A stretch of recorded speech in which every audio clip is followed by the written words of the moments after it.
शिवाय आलाय पळत. ह्याला काय टाकलंय बघायला. तू म्हणत असाल मला पण द्या आता. आला बघ आला बघ. डॉगीज बॉम्ब तर खरं आमच्या उडते. गाडी खाली करायचं चालू आहे.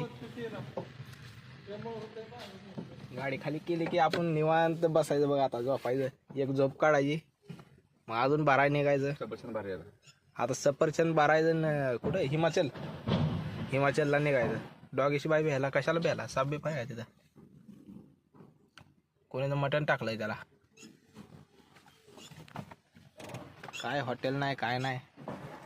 मॅपच्या आईची गाड्या मॅपच्या जीवर आलो इथं आम्ही. मॅपवर आलो या राहणार त्या कुठे गेला ते रस्ता वड्याने त्या रस्त्या तिथनं एक रस्ता आहे चिखलातनं पाक अशी गाडी आणली इथं आणि पुढं सगळा चिखलच आहे.